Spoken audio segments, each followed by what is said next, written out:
আসসালামু আলাইকুম। শুরু করছি চ্যানেলে কৃষি সংবাদ কক্ষে আছি আমি হাসিব মার্জান। এখনকার এই সংবাদ আয়োজন একই সঙ্গে চ্যানেলের ইউটিউব চ্যানেলে এবং চ্যানেলের ওটিটি প্ল্যাটফর্ম আইস্ক্রিনে লাইভ স্ট্রিম হচ্ছে। ভোলা সদরের পূর্ব চর ইলিশার এক কৃষক পতিত জমিতে পেঁপে চাষে অভূতপূর্ব সাফল্য অর্জন করেছেন। তার বাগান স্থানীয়ভাবে মডেল খামার হিসেবে পরিচিতি পেয়েছে। ভোলা থেকে হারুনুর রশিদের তথ্য ভিডিওচিত্রে রিপোর্ট করছেন আল মুকসিদ।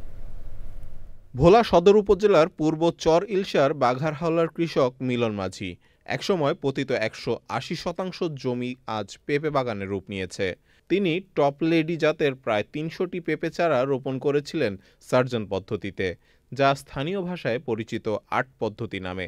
একটা গাছ থেকে প্রায় 2000 টাকা করে পেঁপে বিক্রি করতে পারবো। আমরা আশা করতেছি আল্লাহর রহমতে প্রায় আমরা 5 থেকে 6 লাখ টাকা লাভবান হতে পারবো। তার এই সাফল্য দেখে আশপাশের কৃষকও অনুপ্রাণিত হচ্ছেন। ভালো চারা পাইতেছি না, এই জন্য কৃষি অফিসের মাধ্যমে যদি আমাদেরকে সেই সহযোগিতা করে তাইলে আমরা ভালো চারা পাবো এবং আমরাও লাভবান হবো, সকল কৃষকও মনে করেন লাভবান হতে পারবো। আমারও একটা ইচ্ছে যে আমি এরকম একটা আর্ট টুডে আমিও ফসল ফলামু। পেঁপে বাগান দেখতে আসছি, সুন্দর আর্ট করছে, ভালো ফলনে ধরছে।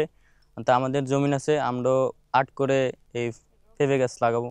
কৃষি বিভাগের সহায়তায় পতিত জমি এভাবেই সঠিক ব্যবহার অব্যাহত থাকলে ভোলায় কৃষি খাতে পেঁপে চাষ সম্ভাবনার নতুন দ্বার উন্মোচন করবে বলছে কৃষি বিভাগ। সে এখানে যে টাকাটা ইনভেস্ট করছেন তার 4 থেকে 5 গুণ পরিমাণ বেশি লাভ হবে, যার মাধ্যমে সে আর্থিকভাবে সচ্ছল হবে, ভালো উদ্যোক্তা হবে।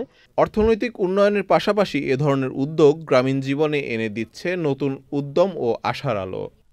আল মুকসিদ, চ্যানেল আই।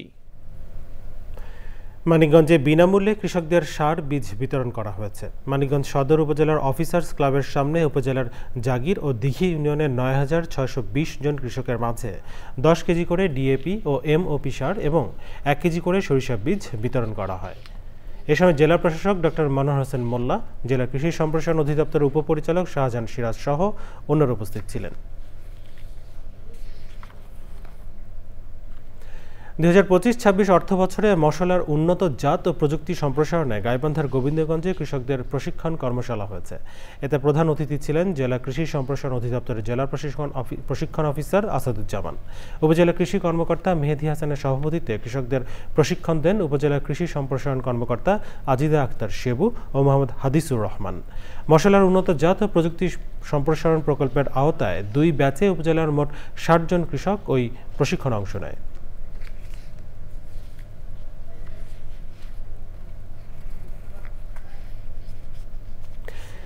চ্যানেলে কৃষি সংবাদের আজকের আয়োজন এই পর্যন্তই। পরবর্তী সংবাদ আয়োজনে আমন্ত্রণ জানিয়ে এখানে শেষ করছি। ধন্যবাদ সবাইকে।